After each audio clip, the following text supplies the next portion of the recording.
Good afternoon, and welcome to the University of Chicago Law School's fourth session of our weekly summer discussion on policing. I am Emily Buss, a faculty member at the law school, serving as the moderator for this series. One of the law school's important areas of academic research and clinical advocacy has been policing and police reform. The goal of this series is to give our faculty the opportunity to share their work and to give our community the chance to discuss how these ideas relate to current efforts to reform policing. The sessions are designed to allow considerable time for questions that can inspire future research to address issues that you help us to identify. This week's session focuses on police hiring, certification, and use of force policies, a set of topics that follows nicely from last week's discussion of police culture, training, and unions. Today's speakers are John Rappaport and Claudia Flores. I will introduce each speaker, after which the speaker will have roughly 12 minutes to speak. At approximately 12:30, we will turn to questions. Please send me any questions you have as soon as you have them and send them to me on the chat. I will do my best to ask as many of your questions as we can get to, with a focus on those most related to today's topics. I'm pleased to begin today's discussion by introducing our first speaker, John Rappaport. John is a professor of law and Ludwig and Hilda Wolff research scholar. He studies criminal procedure and the criminal justice system. John graduated from Harvard Law School, after which he clerked for Judges Stephen Reinhart, Paul Watford of the U.S. Court of Appeals for the Ninth Circuit, and Justice Ruth Bader Ginsburg of the United States Supreme Court. He also practiced in the Capital Habeas Unit of the Los Angeles Federal Public Defender's Office and at the Munger Tolles Law Firm before coming to the University of Chicago Law School. Much of John's current research focuses on policing and police misconduct, including the effects on police behavior of collective bargaining rights, unionization, and regulation. I will post links to this research on chat. Today, John will focus on the law governing the hiring of police officers, including the interaction of local practices with state-level certification and decertification of officers. Welcome, John. Thanks, Emily. Great to be here. Great to be a part of this. So I'm going to start out with a set of basic facts about who the police are in America. And, you know, there's an argument that this actually should have come at the beginning of the first session, but here we are. And I want to make sure that people have these facts in mind as we continue to talk about policing, because it's been my observation over the last 6 weeks, and honestly over the years before that when we talk about the police, we tend to think about the New York Police Department, the Chicago Police Department, the LA Police Department, and a handful of other agencies. But the reality is that there are about 18,000 law enforcement agencies in the country. About 15,000 of those are general purpose law enforcement agencies. The others are things like transit authority, port authority, university police forces, things like that. And those 15,000 general purpose law enforcement agencies employ about 725,000 sworn law enforcement officers. 1 million personnel overall, 725,000 of them are what you think of as police officers. People talk a lot about the extent to which police are or are not representative of the larger population. I think the story here is that they are not, but they are increasingly diverse over time. David Sklansky, who's a law professor at Stanford Law School who writes about the police, has a great article called Not Your Father's Police Department. And it talks about the increase in diversity over time and how that's changed things. Let me give you a sense of where we are right now. In 2013, which unfortunately is the last really solid data we have on this, about 27% of police officers nationwide were members of racial or ethnic minority groups, which is basically defined in the data as Black, Hispanic, Asian, or other non-white. And that compares to about 37% in the general American population in 2013. Bigger agencies tend to be more diverse, big city agencies, but all agencies across the country are slowly becoming more diverse over time. At least with respect to racial and ethnic differences. On gender differences, we're still at only 12% of officers nationwide are female as of 2013. Now, I alluded to the fact that we constantly focus on these huge agencies like the New York Police Department, the Chicago Police Department. It turns out that actually 50% of all law enforcement agencies in the country employ 10 or fewer officers.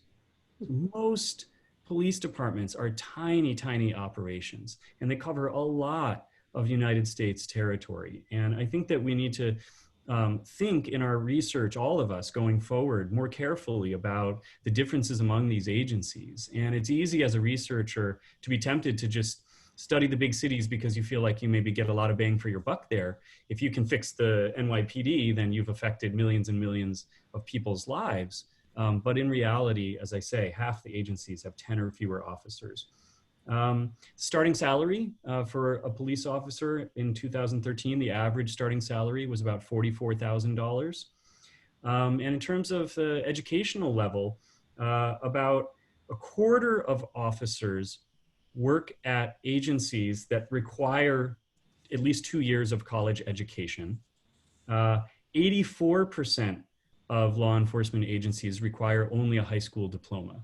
This is relevant because there's a good deal of research suggesting that officers with college education basically behave differently, and in particular use force differently from those without any college education. So let me talk a little bit about the hiring process. How do these people come to work for these agencies? What you have here is an overlap of state and local law.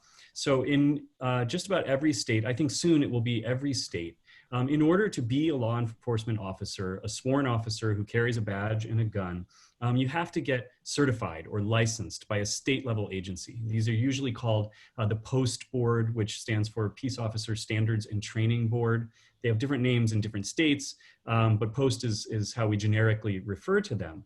And the Post Board will have certain state minimum requirements for things like age, educational level, sometimes citizenship. You will have to take some basic abilities test, which are usually written tests, make sure you can write a police report and do some other basic things like that. And you'll have to go to the police academy. And if you do all those things, then you can get a license. And that allows you to look for jobs as a law enforcement officer in that state. It's a state-by-state process. And then there's continuing education requirements, just like lawyers have, where if you want to maintain your certification, you have to do certain kinds of training every couple of years. The actual decision to onboard a particular officer at a particular agency primarily lies with that agency. So local agencies do their own hiring, although it is important to understand that they are constrained often by state law. So state law can require that you do certain kinds of background checks. It might require certain things about how you treat officers with a criminal history, might require certain kinds of documentation. But within those bounds, there's a lot of discretion at the local level as to which officers to hire. That discretion sometimes is further constrained by either civil service laws or collective bargaining agreements between a union that represents officers and the agency as to which officers get hired. Sometimes it's based on the results of proficiency exam. Sometimes it's based on other criteria. And then local agencies also can impose additional minimal requirements on top of the state level minimal requirements. So maybe the state says you need to be 18 to be a police officer, but a locality can say, well, here, if you want to work for us, you have to be 20, you have to have more education, something like that. And they often have a variety of tests that you have to do, fitness tests, sometimes psychological tests, swimming tests, things like this. Briefly about discipline, because it's not my primary topic, but it relates to certification. So discipline is largely a local affair as well, within the constraints of civil service laws or collective bargaining agreements. But in most states, the Post Board, that same agency that certified you to be a law enforcement officer in the first place, in most states, the Post Board can also decertify you. And this has been discussed in the news more over the last month or so than I think ever before. This idea of, you need a license to be, let's say, a cosmetologist or an accountant. And if you commit misconduct, you could lose your license or be suspended. Why aren't we doing the same thing with the police? The answer is, in some states we are, but in many states, these post boards, despite having the formal authority to suspend or decertify an officer's license, they exercise it very, very seldom, only in the very most egregious cases. And sometimes that's because of the state law that actually governs the post board, and sometimes that's just because of the post board's culture. But if the post board decertifies you, pulls your license, that means you cannot be a law enforcement officer in that state. You could go across the state lines and try to get a job in another state, and that's something we can talk about later. This is actually a problem when people get decertified in one state, sometimes they move to another state. But you can't get a job anywhere in the state that decertified you. Now, I did a little bit of research on a phenomenon called, what we called in the paper, the wandering officer. And this is the problem of the police officer who's fired from one job and then goes to the next town over and gets another job. And there had been a lot of journalistic reporting on this and anecdotes about it. The officer who shot and killed Tamir Rice in Cleveland was a wandering officer. But we didn't have any systematic data on it, and we didn't know how big of a problem it was. And so my co-author, Ben Grunwald, who's a former Bigelow Fellow at the law school, actually, he and I got a data set from Florida that allowed us to learn a lot more about these wandering officers than we had ever known before. And just the top line findings are these. We found that at any given time over the last couple decades in Florida, if you took a snapshot, there would be about 1,100 wandering officers on the streets. So 1,100 officers who had been fired from some law enforcement job in the past who got another full-time law enforcement job somewhere else in Florida. And that represented about 3% of all law enforcement officers in Florida, which when we presented the paper, frankly, some people think is a lot and some people think doesn't sound like that much. But based on what we know about the number of interactions that police officers have with civilians in a typical year, we're talking about hundreds of thousands of interactions between previously fired law enforcement officers and civilians in Florida. We could pick up patterns in their movement. So the average person who's fired from a law enforcement job and wants to get another one moves to a smaller agency, which usually means a more rural area, moves to an agency that has fewer resources, let's say fewer budget dollars to spend per officer on the force, and agencies that sit in communities with slightly higher proportions of people of color. And the last finding, and I'll end here and we can hear what Professor Flores has to say, and then we can talk about it more after she's done talking about use of force policies. We were able to compare the performance and the behavior of these wandering officers to other kinds of officers who had never been fired in the past. Because just because you can read some sexy news story about a wandering officer who hurt somebody, it doesn't necessarily tell you that they are riskier than other officers, because we read plenty of stories of people who aren't wandering officers and end up committing misconduct as well. So we were really curious about this question.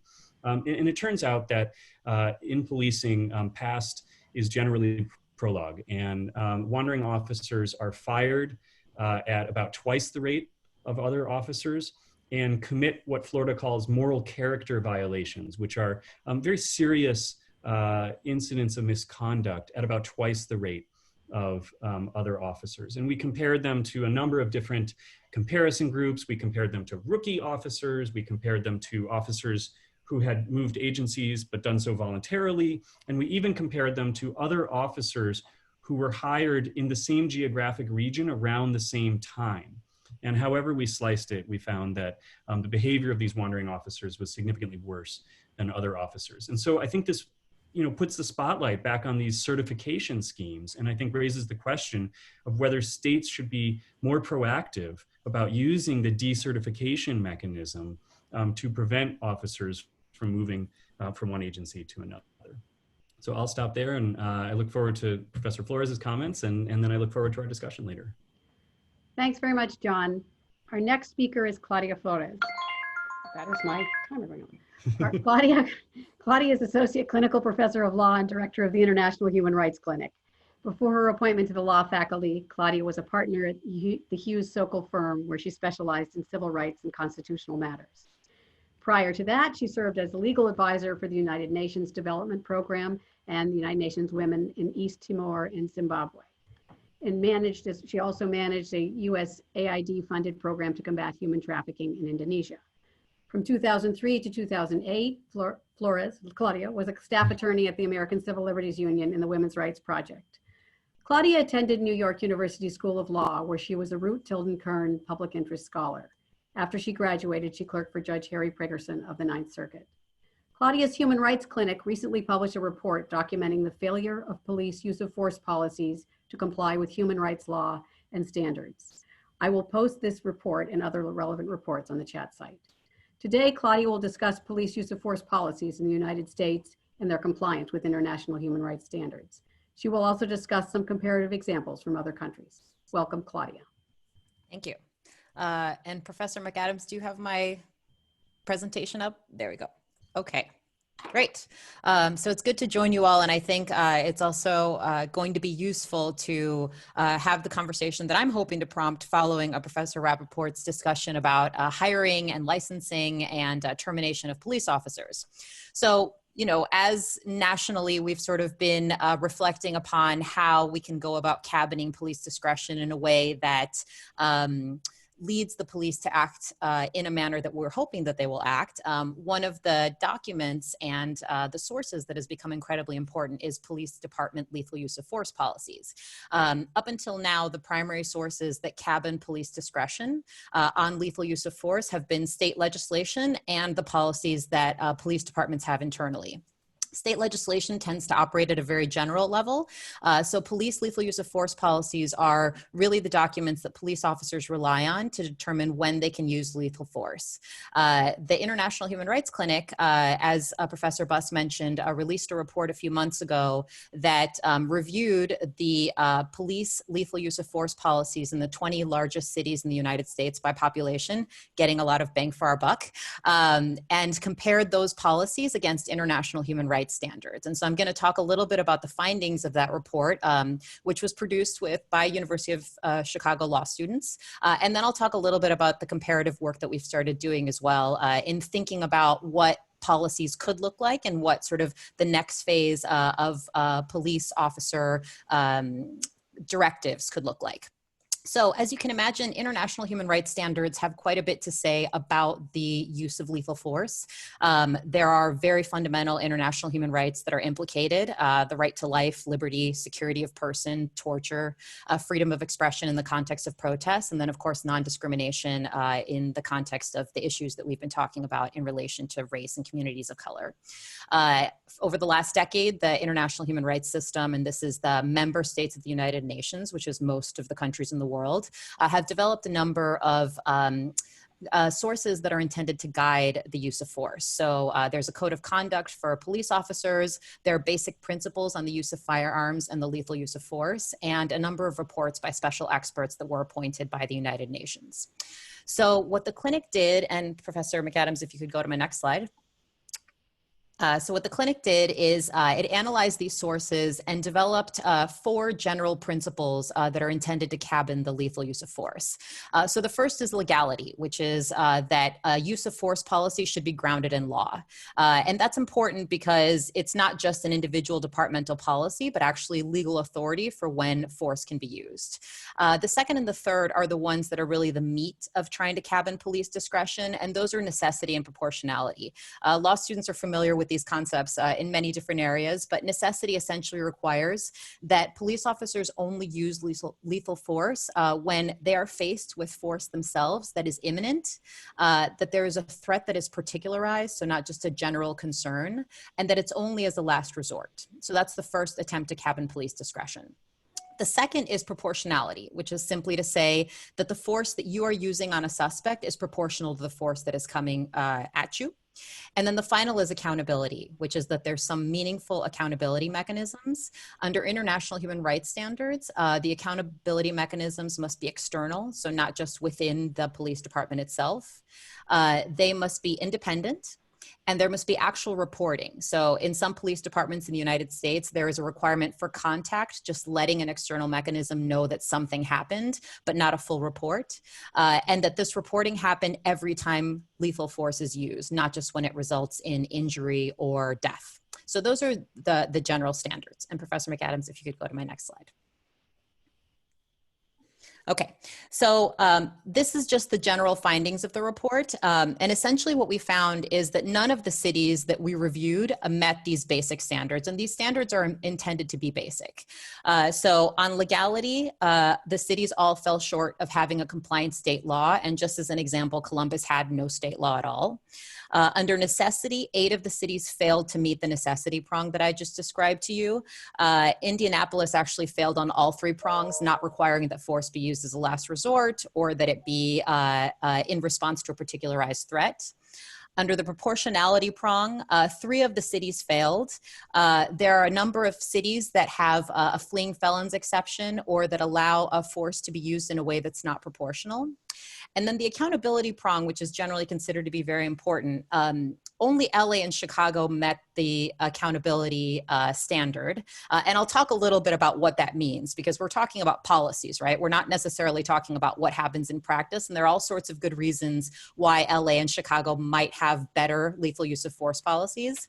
But essentially, there were a number of cities that really just had internal mechanisms. So there was no external reporting requirement that use of force actually was submitted to. So if you could give me my next slide. Okay, so I just want to give you some very brief and quick examples of what policies actually look like. So this is the San Antonio policy for legality, and you can see there's a general reference to federal statutes, general reference to a penal code and departmental policy, but there isn't a citation of a particular code. And that's important so that the officer knows what is the legal foundation for the policy that the department has. Next slide, please. For the necessity prong, this is the language from the Indianapolis police use of force policy. And here you can see that there are no limits or specifics on the relevant felonies that the officer may be responding to. So this is simply prevention of the commission of a forcible felony. And we're talking about deadly force here. So the officer can use deadly force to effect the arrest of a person as long as they have probable cause to believe that the person is a threat to another. And so the international human rights standards require a much more tangible threat. Next slide, please. Proportionality. This is the language from the San Jose policy. And as you can see, the San Jose policy allows the officer to discharge a weapon in self-defense. So self-defense is very general. Under the international human rights standards, you would need much more specific threat to the life of the officer or the life of another, not just general self-defense. You can imagine circumstances in which a suspect is using their fists, for example, to approach an officer, and an officer in response under the San Jose policy could actually discharge their weapon. Okay, next slide, please. Accountability. As I mentioned, Los Angeles and Chicago were the 2 cities that have external reporting mechanisms for every use of lethal force. All other cities had something less than that. So in some circumstances, it was only when it resulted in death or injury. In some circumstances, the policy only required internal reporting. All research indicates that external reporting is incredibly important. And so this was a very problematic finding from our report. Next slide, please. Okay, so you've heard, I'm sure, in the news that as we're sort of analyzing our own use of force policies, we've been looking to other countries across the world to see what is done. And obviously, how the police use force and in what circumstances is a global question that most nations have to ask at one point or another. Some examples of, sort of stark differences that have sort of been reported in Finland and Norway. Officers in some jurisdictions have to seek permission before they fire their firearms. In Spain, officers have to issue verbal cautions and warning shots before resorting to deadly force. Chokeholds are banned in most of Europe. And in the protest context, there are many countries where unarmed community engagement police officers are dispatched in a protest before armed police officers are dispatched. So we've started looking at the the policies of other countries. And I just wanted to show you the language. So the UK is a common example. There's a human rights law that governs the use of force policies of all members of the European Union and the UK. And you can see here the language that is used. You know, the language is imminent threat, police officers only as a last resort. So it's the kind of language we would hope to see in some US-based policies. If you could give me my next slide. Under the accountability prong, the UK requires external reporting in all instances of use of force. The next slide, please. And here, this is Northern Ireland, so you can see the language as well. Lethal use of force may only be used when it is absolutely necessary, a real and immediate risk, and there has to be an independent investigation. Next slide. And I wanted to show you in the context of protests, you can see the difference in the way that in the UK and in Northern Ireland that they conceive of the police's intervention in a protest. So in 2009, the UK implemented police training that focused on human rights and policing by consent. And if you'll give me my final slide, Professor McAdams, this language is very striking. So we actually did a series of interviews of police commissioners in the UK and in Northern Ireland. And one thing that we were told is that the language of human rights and the language of facilitating civil rights really changed police behavior. So the message that police officers are receiving in many of these police departments is that they have a positive obligation to enable police peaceful demonstration. And that's one of the things that we think that should be reflected in policies if we expect police to start thinking about their work in a different way. And I think with that, I'll just close and then we can have a conversation. Okay, wonderful, thank you. I'm just trying to remember to turn off my beeper so I don't beep. So I will start things off. There are not a lot of questions yet, so I really encourage people to post their questions. This is your great opportunity to hear from John and Claudia and hear their thoughts. I want to maybe start there just because this is the last thing you talked about, Claudia, and it's very salient for all of us today. To this idea that we would distinguish what it means to police in the context of protest. Is that something that is kind of, what do you see when you look at police departments, particularly in the United States? To what extent is that the response to protesting pulled out, and how does that bear on your human rights analysis? Well, one thing that is really striking is the way that the European human rights law thinks about protests and thinks about policing. So there is, and actually you could really apply this to many other situations, but this idea that the police are there to protect our civil rights and to facilitate our civil rights, that's not really the language that we hear in the US, right? The police are often in protest to control the protest, but they're not necessarily thinking of their job as ensuring that the protesters are able to protest. And so, you know, when we spoke to police commissioners in the UK, they actually are incredibly reluctant to have the police come at all, and they've replaced some of the policing with other services. If you think about what's actually needed in a protest, maybe you need an ambulance service on the ready, maybe you need someone directing traffic, but you don't need the police doing those things. And I think that's part of what the Defund the Police movement has been asking us to really reflect upon, is when the police need to be there and when they don't. Part of this is about a change in rhetoric, and this is the tricky part with cabining police discretion, is in the end, police have to have discretion, and they're making the decision. It's about the message that they receive and the consequences when they actually fall out of the lines. That's really what we can do with policy. Okay, sort of a follow up on that picks up on a question in the chat is, you know, the idea of having these requirements and framing and the necessity and proportionality in particular make very good sense. How realistic are they? I mean, when police are in the heat of the moment, charged situation, everybody's afraid. Is that? This is a challenge, right? And this is part of why the conversation is about when police should be armed and when they shouldn't. Because once there is a firearm, there is always the potential for violence. It has to be realistic. This is a government service that is there to protect and to keep order to some extent. If we don't think the police can be directed in terms of their discretion, then we have a very serious problem. But it is a challenge. And you know, Professor Rappaport was talking about all of the things that have to happen at the outset in terms of hiring and determining who should be on the police force and have this really incredible power.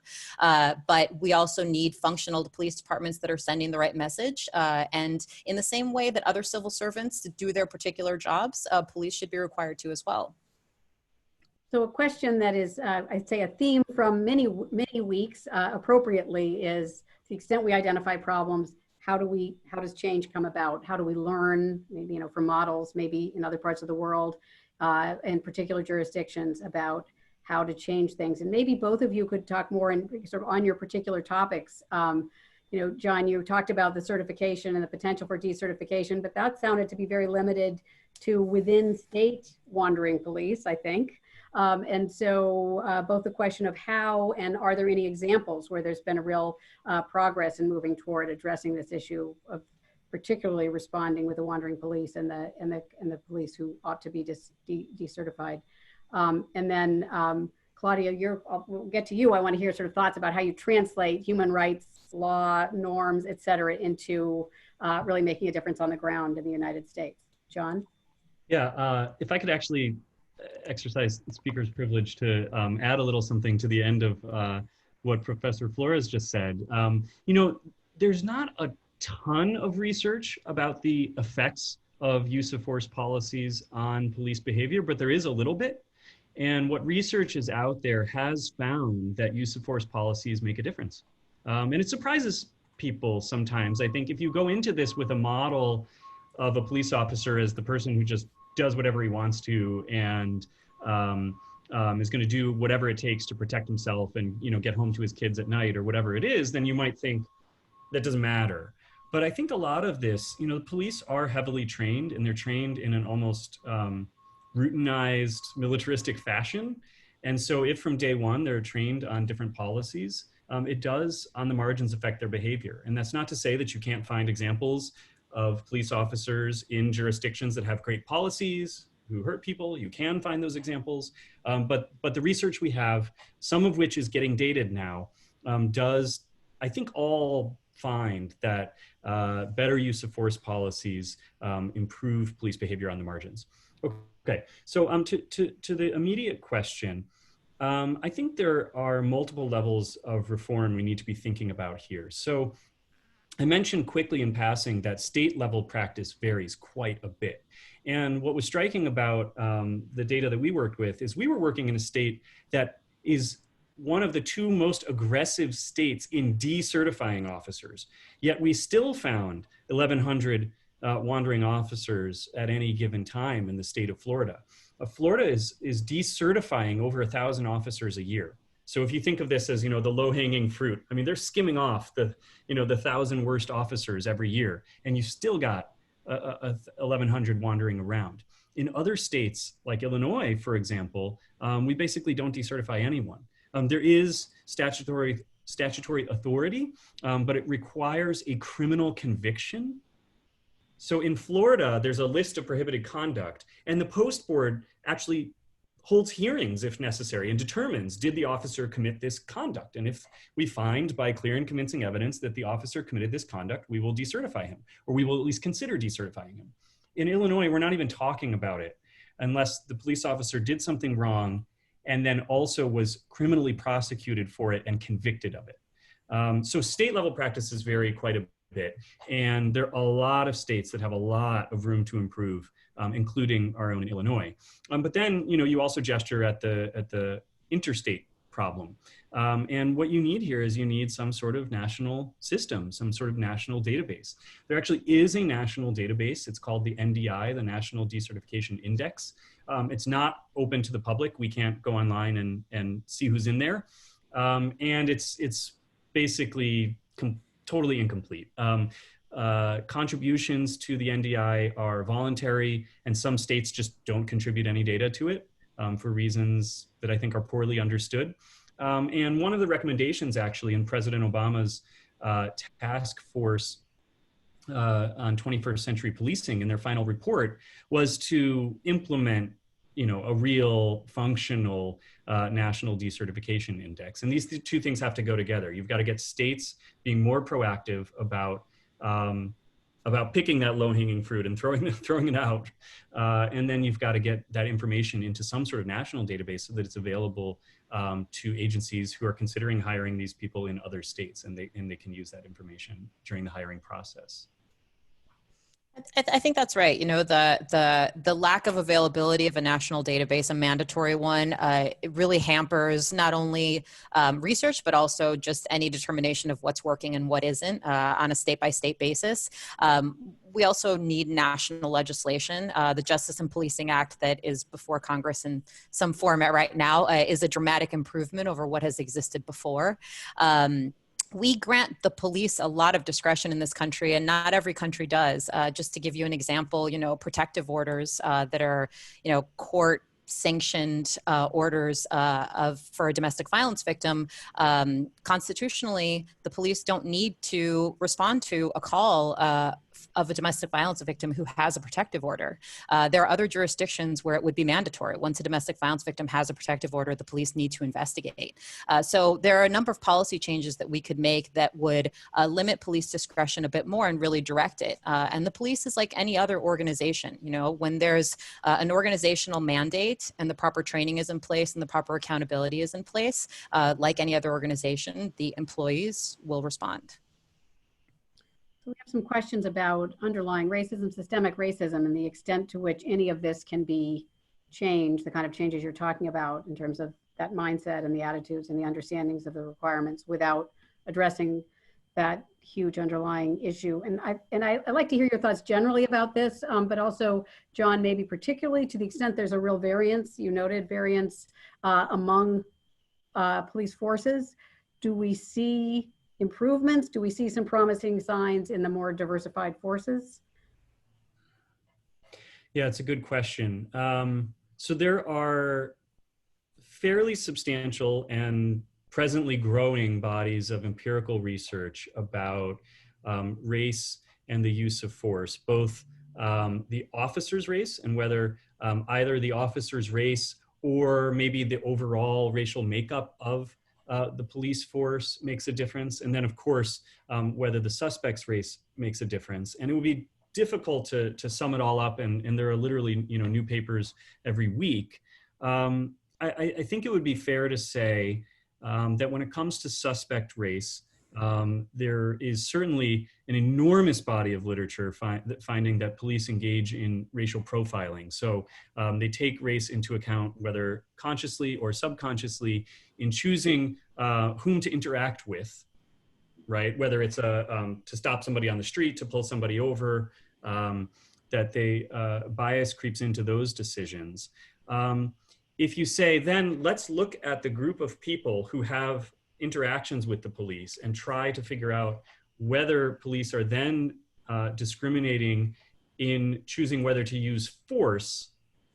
This is an extremely hot debate right now. Roland Fryer, who's a very well-known economist at Harvard, came out with a paper where he found that police officers, again, conditional on having an interaction with the police, meaning if we're only looking at the group of people who are interacting with the police, which itself, the membership of that group is a product of bias.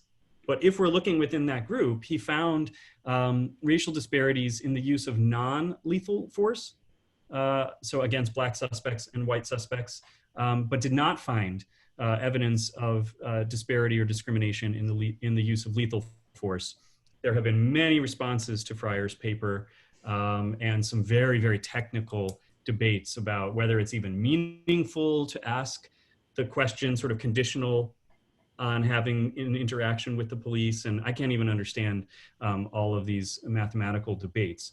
When it comes to the question of the officer's identity, the evidence is somewhat more mixed. With respect to officer gender, so a lot of people say, you know, just hire more women officers and there would be less use of force because toxic masculinity. And I think toxic masculinity is an enormous problem. And I do think it contributes to the problems we see in policing. But the research on whether female officers use force less often or in different situations is really quite mixed. And I think the theory for why female officers might use as much or more force would probably relate to something about their, on average, smaller stature and maybe feeling more at risk in certain interpersonal interactions. And so maybe need to resort more quickly to stronger shows of force. And then in terms of race, there were a bunch of papers finding that actually the race of the officer made less difference than I think people expected. But then there's been some very recent and I think quite rigorous research finding, as I think many people would hypothesize, that Black officers discriminate against Black suspects less than white officers do. I think that would be the way to put the findings. So this is a body of evidence that's still evolving. I think most people who follow this literature would still say, oh, absolutely, give me a diverse police force over a homogenous police force. If you're patrolling an area with lots of, let's say, Black residents, it'd be good to have a lot of Black officers on the force. But I think more of that intuition is based on common sense than some people think. And the research is mixed and evolving. I suspect that as we find more and more ways to study this, we will find that diversifying the police force helps in a lot of ways, but we don't know that with total confidence yet. Thanks. Claudia, anything on this? I think the only thing that I would add to that is just the issue of race and policing is one that is only understood by analyzing a set of policy decisions that are all interconnected, right? I mean, this question of whether or not police officers act in a racialized manner, there are a set of things that happen before you ever get to that point about, the sort of presence of police in certain communities, the kinds of crimes we decide to make crimes, all of those things that really need to be part of the conversation. And if we're talking strictly about use of force, talking about that and not talking about gun control is also a partial conversation. So there's a lot of, there are a lot of questions that need to be asked, and I think that the issue of race and policing really requires a reflection on the way that we implement security in this country. And as John said, the research has kind of revealed things that seem maybe even somewhat contradictory, or maybe just not a completely full picture. But the best way really to ensure that officers are not using lethal use of force in the wrong situation is to put the right systems in place so that the actions will be analyzed and will be questioned, and that there will be accountability, and that there's the proper direction. So a number of questions, that's very tough, issues of the week about the federal police and federal policing standards, and to what extent we know what the relevant rules are in terms of the use of force, and anything else. I think there are a number of questions reflect a general interest in considering the action in Portland and the involvement of the federal, because we generically call them federal police, and thoughts that either of you would have that bear on the issues you're addressing. I'll let John take that. I don't know much about the federal police. No. Well, I was thinking the same thing. So I didn't think we had a federal police. I'm just calling it, for lack of a better term, but those on the streets in Portland, for example. Okay, so I think the reason that neither of us know much about the so-called federal police, federal law enforcement agents, is that the truth is they're a tiny fraction of law enforcement officers nationwide. 2/3 of officers work for city level police forces, and then you've got county level sheriff's offices, and then you've got state, the state troopers, state police force, and then you've got the feds at the top of this little pyramid. And we just, relatively speaking, don't hear from them a lot, and that's part of what makes what has happened over the last week so exceptional. I have followed it a little bit, enough to know that, enough to form the opinion that what happened in Portland appears to have been grossly unconstitutional, and that people were basically abducted and detained, arrested really, without probable cause. But as for like the federal policy on use of force, I'm not sure. If I had to get, I'm gonna do something I should never do, which is just wildly speculate in front of 100 people. I'm gonna guess that the federal use of force policy looks just fine. The federal government's, when it comes to writing good policies, they're usually on top of this. I mean, whenever I teach Miranda versus Arizona, people are surprised to learn that, the FBI was giving warnings to suspects long before the Supreme Court ever required it. They have really good lawyers in the DOJ. They're not going to be like, oh, we didn't have a policy, right? They're going to have a very sort of good looking, detailed policy. And I think that maybe what we saw this week, shows you the difference between policy on the books and law in practice. But I also want to discourage the sort of, this comes back to what I was saying earlier, discourage the kind of nihilistic view that because there will always be officers who just blatantly disregard policy, that means that policies don't matter. It doesn't follow. Policies can matter in the aggregate, on the margins, even if people are always going to break them. Just one thing I wanted to say from the chat, that Sharon Fairley has said that the Department of Justice use of force policy is better than most municipal policies, but isn't perfect. I don't know how easy it would be to post some version of that. I think people are probably very interested in taking a look at that.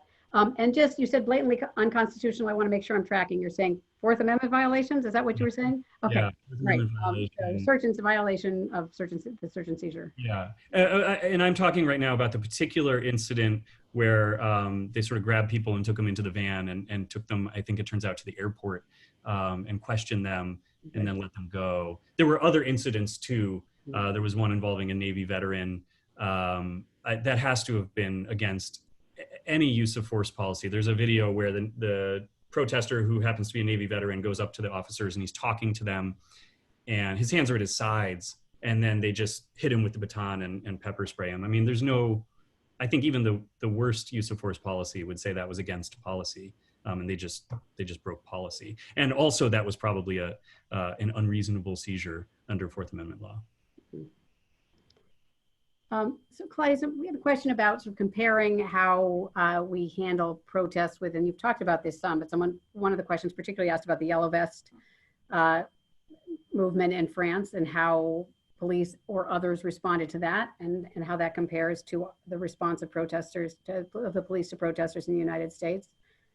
I'm not familiar with the French police use of force policy, but I will say that the European use of force policies, because they're governed by a human rights law, a European human rights law, tend to be much more focused on facilitating protests. That doesn't mean that they do everything perfectly. And I will say that jurisdictions that have had issues with protests in the past tend to be more progressive now. That's why Northern Ireland, you see a police force that's really focused on ensuring that they are facilitating protests.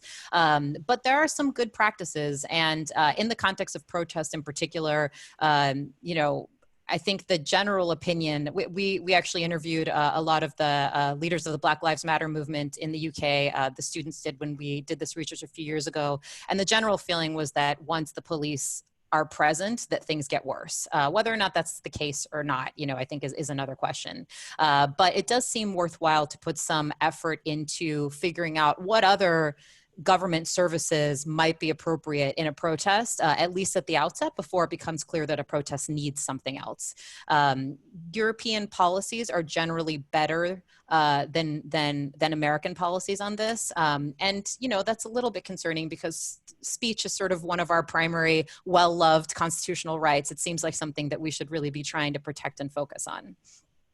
So apropos of that, so a question about what is the right response where protests are, involve looting and the destruction of property, and maybe that you can tie that in with what you just said about interventions at different stages. But I think that the question was, how do we think about the right response?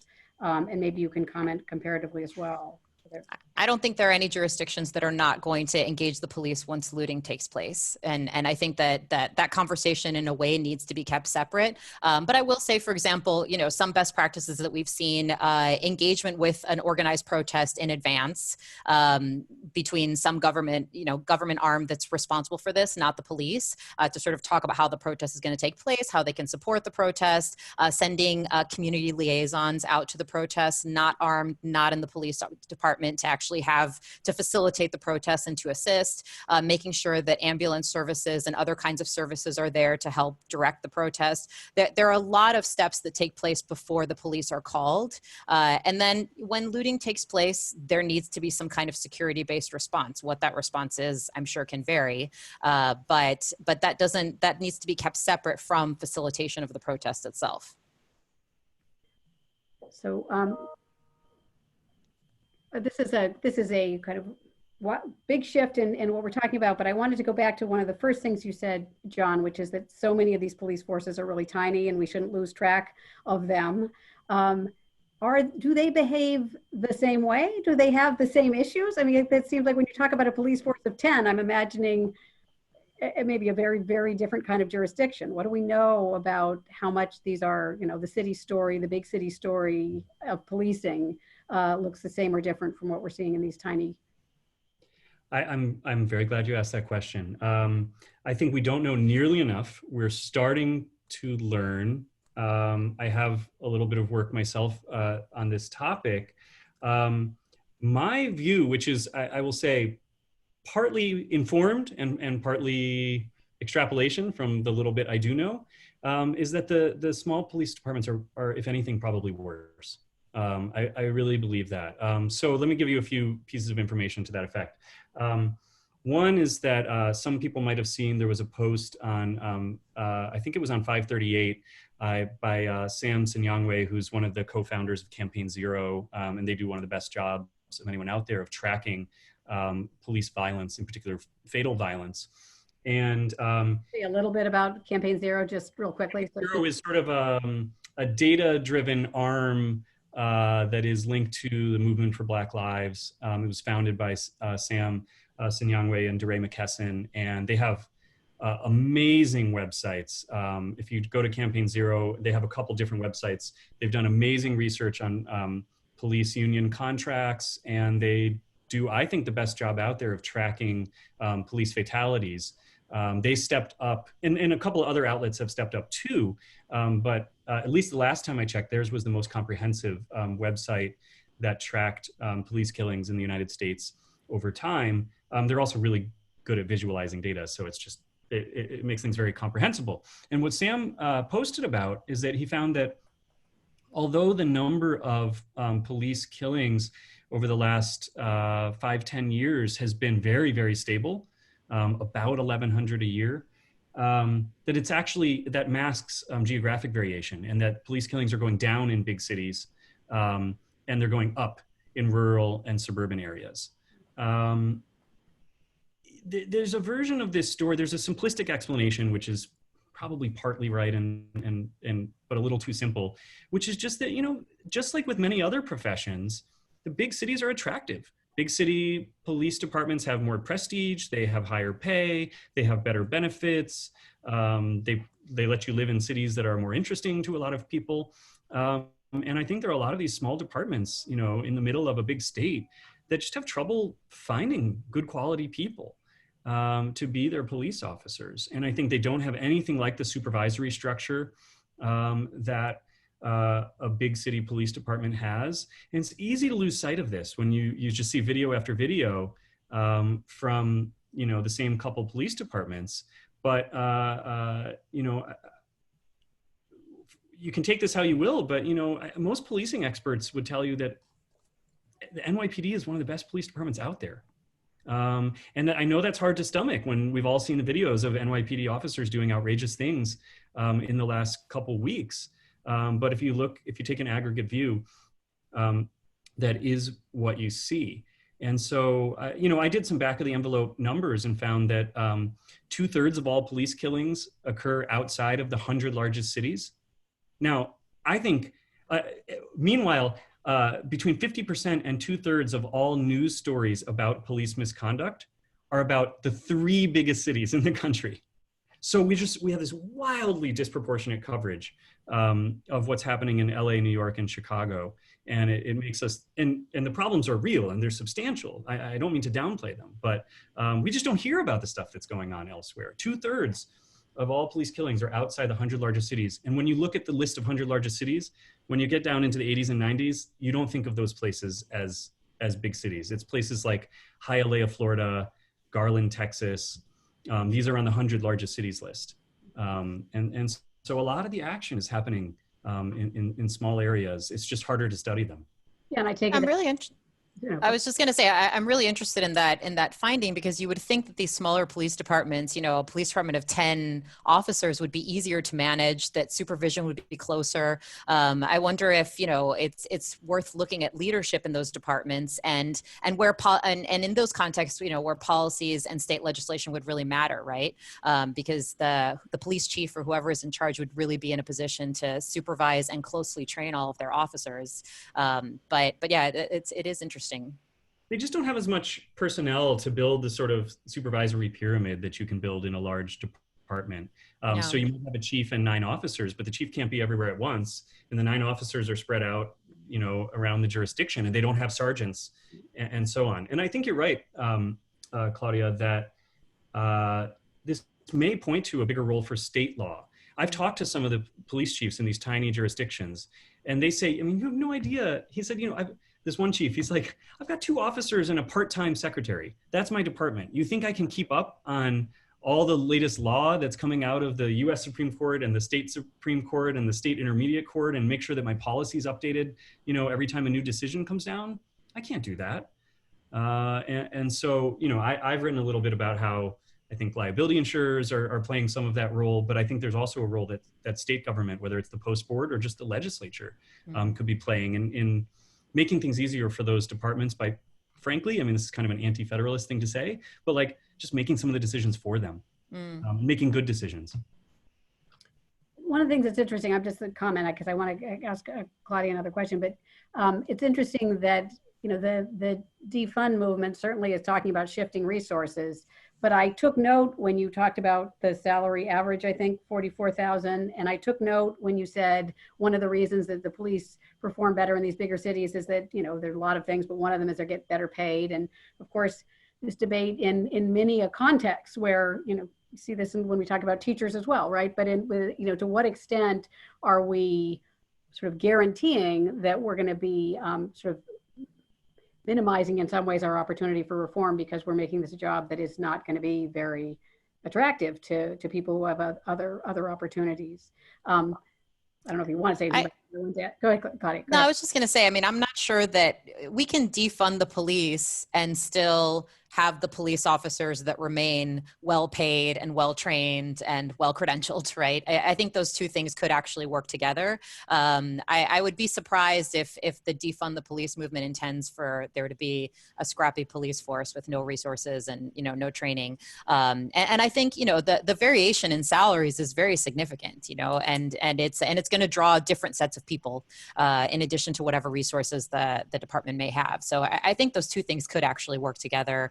But it is part of the conversation to make sure that the police department that exists and the job that we decide the police should be doing, that they are able to do it well. Yeah, I'll keep it quick. I generally agree with that. I think we just need to be careful what we're talking about when we're talking about defund. If defund means let's lay off 10% of the police force and use that money to hire whatever it is, social workers, nurses, meanwhile, preserving the salaries or possibly even improving the salaries for the remaining officers, that's one model.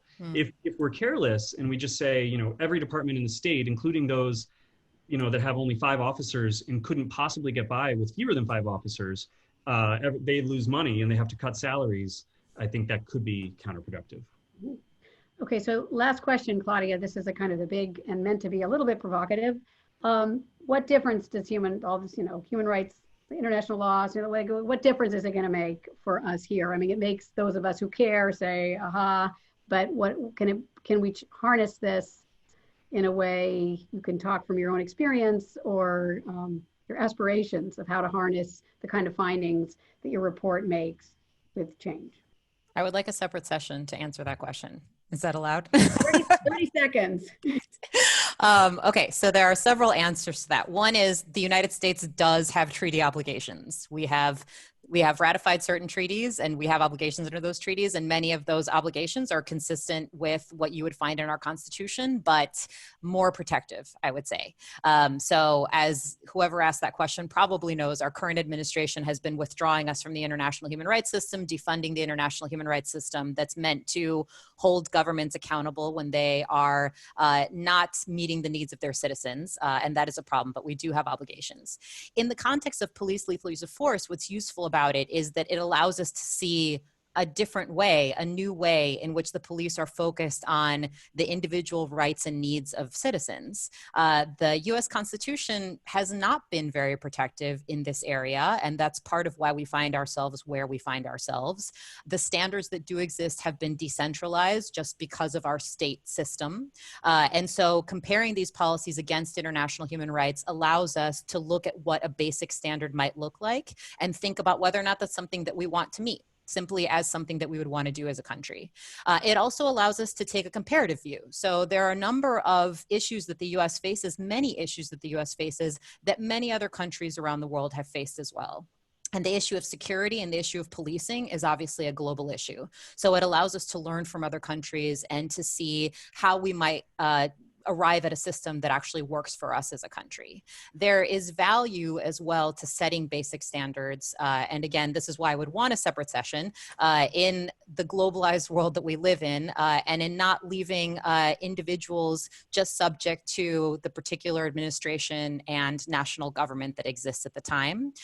We see this in the context of immigration. We see this in the context of statelessness. And we see this in the context of the impact of economies on the most vulnerable people. So I will just leave it at that. Because we're out of time, you need to leave it at that, and it would be wonderful to have a separate session. Next week's session, we hope you'll all come back. We'll focus on race and equal protection and policing. So we look forward to continuing the discussion next Wednesday. Thanks very much, and thanks to John and Claudia.